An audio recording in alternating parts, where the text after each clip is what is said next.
প্রতিষ্ঠানগুলোতে যেই ঝংকা বিক্ষুব্ধতার সময় গিয়েছে, যে অস্ত্রের ঝঞ্ঝনানি গিয়েছে, এদেশের মানবিক বিদ্যালয়গুলোকে, মানবিক বিশ্ববিদ্যালয়গুলোকে, মানবিক শিক্ষা প্রতিষ্ঠানগুলোকে দানবীয় অস্ত্রালয়ে পরিণত করার যেই প্রয়াস আমরা ইতিহাসের পাতায় লক্ষ্য করছি, সেখান থেকে যেভাবে শেখ হাসিনার নেতৃত্বে এদেশের শিক্ষা ব্যবস্থা ঘুরে দাঁড়িয়ে পুনরায় মানবিক শিক্ষা প্রতিষ্ঠানে রূপ নিয়েছে, সেই ধারাকে আমরা বজায় রাখতে চাই। বাংলাদেশ ছাত্রলীগের থেকে বেশি আন্দোলন এদেশের রাজপথে কোনো ছাত্র সংগঠন কিংবা ছাত্র সমাজের পক্ষে কারো করার ইতিহাস নেই। আমরা সবসময় বিশ্বাস করি জনদুর্ভোগ তৈরি করে, মানুষের ক্ষতি করে, মানুষের জানমালের নিরাপত্তা বিঘ্নিত করে কিংবা রাস্তায় মানুষের সমস্যা করে কোনো যৌক্তিক দাবি আদায় সমীচীন নয়। পাশাপাশি যে ইস্যুটি নিয়ে গত কয়েকদিন ধরে আলোচনা, সেটি হচ্ছে কোটা ইস্যু। বাংলা ছাত্রলীগ সবসময় শিক্ষার্থীদের যে কোনো ভালো কিছুর সাথে ছিল, ভালো কিছুর সাথে আছে, ভালো কিছুর সাথে থাকবে।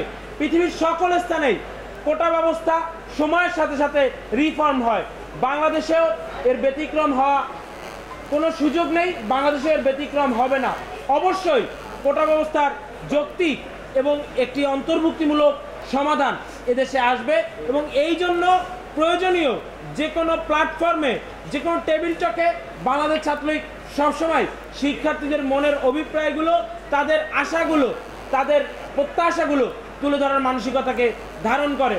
আজকে যেই বিষয়টি নিয়ে কথা বলা হচ্ছে, গতকাল আদালতের আদেশের পরেও যেই বিষয়টিকে আবারও তুলে ধরে কিছু সমস্যা সৃষ্টি করার অপচেষ্টা হচ্ছে, সেই বিষয়টি নিয়ে বলা হচ্ছে নির্বাহী বিভাগের আদেশ দিতে হবে।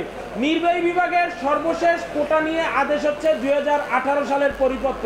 2018 সালের পরিপত্রে কিন্তু কোটা ব্যবস্থা বাতিল করা হয়েছে। এরপরে কিন্তু এখন পর্যন্ত নির্বাহী বিভাগ কোনো আদেশ দেয়নি। নির্বাহী বিভাগের এই পরিপত্র নিয়ে আদালতের শরণাপন্ন হয়েছেন মানুষ, সেখানে আদালত এই বিষয়টি নিয়ে তাদের মতামত দিয়েছে। পুনরায় কিছু শিক্ষার্থী রিটের প্রেক্ষিতে গতকাল আবারও আদালত একটি মতামত দিয়েছে। এখন অপেক্ষা, প্রথম যে মতামতটি আসলো সেটির পূর্ণাঙ্গ রায় তো আগে হাতে পেতে হবে। সেটির পূর্ণাঙ্গ রায় যাচাই বাছাই করে গতকালকে যেই বেশটি আদালত যেই সিদ্ধান্ত দিয়েছে, সেই সিদ্ধান্তের বিস্তারিত তারা প্রদান করতে পারবে।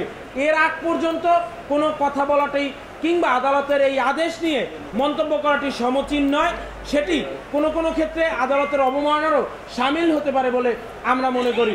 আজকের এই সংবাদ সম্মেলনে শিক্ষা প্রতিষ্ঠানে একাডেমিক পরিবেশ অব্যাহত রাখা, জনদুর্ভোগ তৈরি না করে ক্লাস পরীক্ষায় ফিরে আসা এবং কোটা ইস্যুর যৌক্তিক ও অন্তর্ভুক্তিমূলক সমাধানের দাবিতে বাংলাদেশ ছাত্রলীগের সংবাদ সম্মেলনে লিখিত বক্তব্য পাঠ করবেন এবং আপনাদেরকে বাকি বিষয়ে বিশদ তুলে ধরবেন বাংলাদেশ ছাত্রলীগ কেন্দ্রীয় নির্বাহী সংসদের সংগ্রামী সভাপতি জনাব সাদ্দাম হোসেন।